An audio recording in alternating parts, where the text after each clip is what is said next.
Queen Aerolith sat upon her throne, her eyes scanning the grand hall filled with her advisors, generals, and nobles. The chamber was alive with the hum of conversation, but her mind was elsewhere.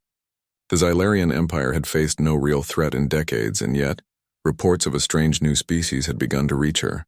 Stories told of humans, small, fragile creatures by Xylarian standards, but warriors of incredible skill and courage.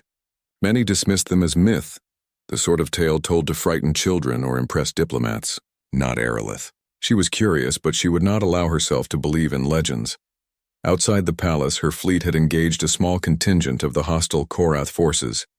These aliens were ruthless, and their ships moved with precision and brutality. The Xylarians had always prided themselves on their military strength, but recent reports from the frontier suggested that the Korath were stronger than expected. Aerolith's council had called for immediate action, yet she felt an unusual sense of unease. It happened suddenly. A lone ship appeared in the outer sector, moving with speed and precision that no Xylarian technology could match. Sensors detected its path. It weaved through asteroid fields effortlessly, dodged Korath fire, and in moments destroyed 3 enemy cruisers before retreating into the nebula. The council erupted in chaos. Many demanded immediate attack. Some whispered that the vessel could be a new weapon sent by the Korath. Queen Aerolith remained calm. She studied the ship on her holographic display. The signature readings were unlike anything she had seen. "Bring it to our attention," she commanded. "I wish to meet the pilot." Minutes later, the human emerged from his ship. He was tall by human standards, lean but muscular, and carried himself with quiet confidence. His armor was simple yet functional, and his eyes were calm, intelligent, and focused. Commander Alex Kane had no idea who awaited him in the Xylarian capital. He had come because he had promised to aid civilizations under threat, not for recognition or reward. But as he entered the throne chamber, he felt the weight of countless eyes upon him. The queen rose as he approached, her form towering and regal. "You are said to be a warrior of legend," she said, her voice steady but curious. "Many believed humans were nothing but stories. Are you truly as you appear?" Kane nodded simply, meeting her gaze. "I am," he said, "and I am here to help." A murmur ran through the court. Xylarians were not accustomed to humility. Kane's quiet confidence unsettled many of them. One of the generals stepped forward. "If this human is truly a warrior, he must prove himself. The arena awaits. There he will face our elite fighters. If he survives, then perhaps your tales are true, Your Majesty." Queen Aerolith considered the proposal. Testing Kane in the arena would demonstrate both his skill and his courage. She nodded. "So be it. Let the trial begin." The arena was massive, carved from the living rock of the planet itself. Thousands of Xylarians gathered to witness the event, their eyes bright with curiosity. Kane stood in the center, surrounded by the finest warriors of the Xylarian Empire. Each warrior was armed with energy blades, plasma shields, and advanced combat technology. Kane's weapons were simple by comparison: a pulse rifle, a combat knife, and his own ingenuity. The first wave attacked, fast and relentless. Kane dodged and weaved, using the environment to his advantage. He vaulted over barriers, slid under strikes, and returned fire with precise shots. One by one, the Xylarian warriors fell, impressed and surprised by his speed and tactics. Kane was not the strongest, but he was clever, adaptive, and unafraid. By the time the final warrior approached, Kane was calm and focused. The duel was not merely a test of strength. It was a battle of wits. The Xylarian lunged with a sweeping strike, but Kane anticipated the movement, sidestepped, and used the momentum to disable his opponent without serious injury. The crowd erupted in astonishment. Kane had not only survived but excelled, proving the legends true. Queen Aerolith watched quietly, her expression unreadable. When the arena cleared, she approached Kane. "I underestimated humans," she admitted. "It seems your courage and skill are not myths. But helping my empire will not be simple. You will face enemies not only outside our walls but within them as well. Many will fear your presence," Kane nodded. "I am aware. I do not seek reward, only to protect those in danger. If I can aid your people, I will," the Queen's advisors whispered among themselves. Some were fearful of Kane's influence. Others were curious and excited. For centuries, the Xylarian Empire had relied on tradition and rigid hierarchy. And here was a human showing them a new way, through ingenuity, courage, and calm reasoning. As the sun set over the alien city, Kane was escorted to the palace quarters. He studied the city below, its towers shimmering in the fading light, and thought of the battles to come. He knew the Korath would not wait, and that internal politics could be as dangerous as any battlefield. But he was ready. Human warriors had faced impossible odds before, and they had always adapted. The next day, Kane joined the Queen in her strategy council. He offered suggestions on fleet maneuvers, defensive formations, and guerrilla tactics that Xylarians had never considered. At first, some generals scoffed, but as Kane explained the logic behind each move, their skepticism faded. His strategies worked in simulations, and soon, the council began to see the truth. Humans were not just legends, they were innovators, fighters, and leaders. Yet even as Kane gained respect, threats lingered. Rival nobles whispered in shadows, questioning whether the Queen's trust in a human was wise. Some plotted to undermine him, to turn the people against the human warrior. Kane remained unaware of these schemes, focused solely on preparing for the Korath forces that loomed near. Queen Aerolith observed him quietly, feeling a strange mixture of admiration and caution. She had always believed herself unmatched. Yet here was a human whose courage, intelligence, and calm in the face of danger challenged her assumptions.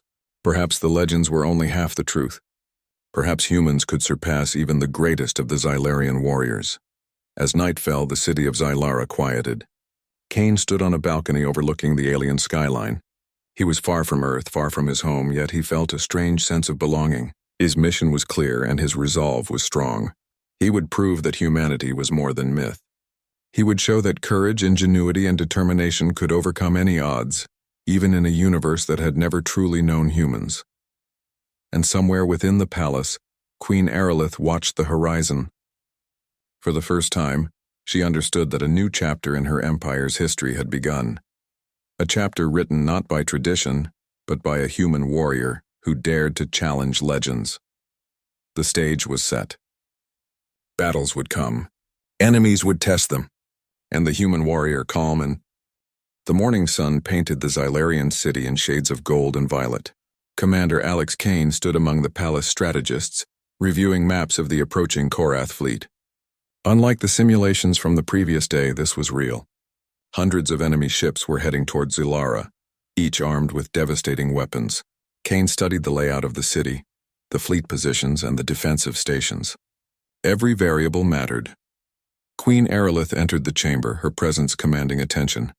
She approached Kane and placed a hand on the holographic map. The enemy is near. My advisors suggest a direct defensive formation, but I see your plan differs. Kane nodded. Yes, Your Majesty. A direct confrontation will cost too many lives. We need strategy, precision, and mobility. We can use our knowledge of the system to turn the enemy's strength against them. Some generals whispered among themselves, skeptical of a human leading Xylarian forces. Kane ignored the murmurs. He had learned long ago that fear and pride could cloud judgment, and he would not allow it to interfere with the mission. The plan was daring. Kane proposed splitting the Xylarian fleet into smaller, more agile squadrons using asteroid fields and nebulae for cover. Some units would act as decoys, drawing the enemy into traps. The core fleet under Kane's direct command would strike at the Korath supply lines, crippling their ability to sustain the attack. Queen Aerolith studied the strategy. It is bold, she said. Some would call it reckless. Kane met her gaze. Perhaps. But it is also precise. The enemy expects strength in numbers. They do not expect ingenuity, adaptability, and surprise. The council finally agreed. Orders were sent, ships moved into position, and the city braced for the incoming storm. As Kane prepared his command ship, he looked around at the Xylarians under his leadership. Many were nervous, unaccustomed to thinking beyond traditional methods, yet he saw sparks of potential, the same courage and ingenuity that had carried humans through countless battles. The first Korath ships appeared on the sensors, dark silhouettes against the glowing nebula. Kane issued orders calmly, directing squadrons through hidden paths and setting up traps. The decoy units engaged the enemy, drawing them toward narrow asteroid corridors. Kane watched as the Korath ships moved, falling into the ambush just as he had predicted. Explosions lit up space, illuminating the deft maneuvers of Xylarian pilots who had begun to trust his guidance. Queen Aerolith observed from the palace command deck, her heart racing. The human warrior was doing what she had never thought possible, turning a desperate situation into a calculated advantage. The enemy fleet struggled, confused by the unorthodox tactics, unable to predict Kane's moves. Hours passed and the battle raged. Kane personally led a squadron to intercept a Korath cruiser that threatened the city's main defensive station. His ship darted between enemy fire, exploiting weaknesses and targeting critical systems with precise strikes. Xylarians who had doubted him watched in awe as he maneuvered through impossible gaps, disabling the cruiser without risking civilian lives. Meanwhile, the Korath fleet attempted to regroup. Kane anticipated this and launched a second wave of attacks, targeting their supply and communications vessels. Chaos spread through the enemy lines. Kane's combination of human ingenuity and Xylarian technology turned the tide. Back at the city, civilians watched the battle unfold in the sky. Explosions streaked across space, but they saw hope. Kane's strategies minimized casualties and protected the city itself. Even the most skeptical generals began to recognize the truth. They had underestimated humans, and now it was clear that one human warrior could change the course of an entire war. As the final Korath ships retreated, Kane breathed a momentary sigh of relief. The city was safe, the fleet intact, and the enemy forced into retreat. Yet there was no time for celebration. Kane knew this was only the beginning. Threats would always rise, and he must remain vigilant. Queen Aerolith approached him, her expression both proud and thoughtful. "You have done what no Xylarian could alone," she said. "Your courage, your mind, your methods, they are extraordinary. Humans are no longer myths. They are legends in their own right." Kane nodded humbly. "I do what I can, Your Majesty. I am honored to fight alongside your people." The Queen's advisors watched in silence, some in awe, others in quiet acceptance. Kane had not only saved the city, but had earned the respect of an entire empire. More importantly, he had demonstrated that courage and intelligence could overcome raw strength and tradition. In the days that followed, Kane worked closely with the Queen to strengthen defenses, train the army, and share his strategies with new recruits. Xylarian soldiers adapted quickly, blending human tactics with their own advanced technology. Kane taught them the value of thinking creatively, anticipating enemy moves, and using every advantage available. At night, Queen Aerolith often observed Kane from her tower. She marveled at his calmness under pressure, his humility despite victory, and the way he inspired others to rise above their fears. She realized that humans had something her species sometimes lacked: adaptability combined with unshakable courage. Kane was more than a warrior. He was a bridge between worlds. Over time, Kane became more than a guest in the Xylarian Empire. He was offered a permanent role as an honored strategist and protector. He accepted, knowing that his mission to aid those in need was far from over. Yet he also understood the value of building alliances, of earning trust, and of showing that humanity's greatest strength lay not in technology or power, but in ingenuity, courage, and determination. One evening, after a day of training and strategy meetings, Kane stood on a balcony overlooking the city. The stars glittered above, the nebula casting a soft glow over the towers. Queen Aerolith joined him, silent at first, then spoke. "You have changed my view of humans forever," she said.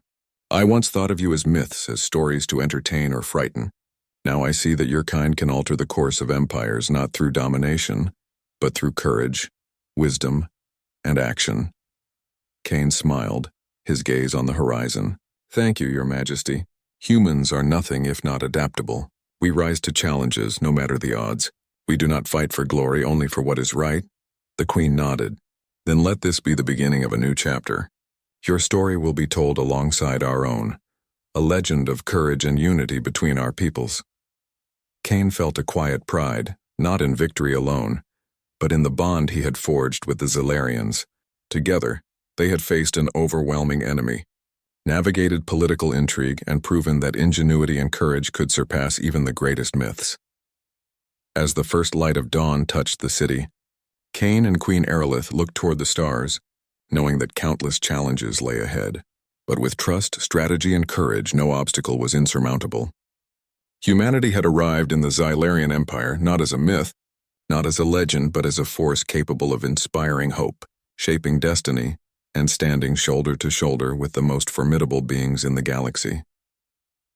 The human warrior had proven that even in a universe of towering empires and powerful aliens, courage, intelligence, and integrity could shine brighter than any star, and for the first time in centuries, the Xylarian people believed that with the right guidance, even the impossible could be achieved. The battle was over, but the story had just begun.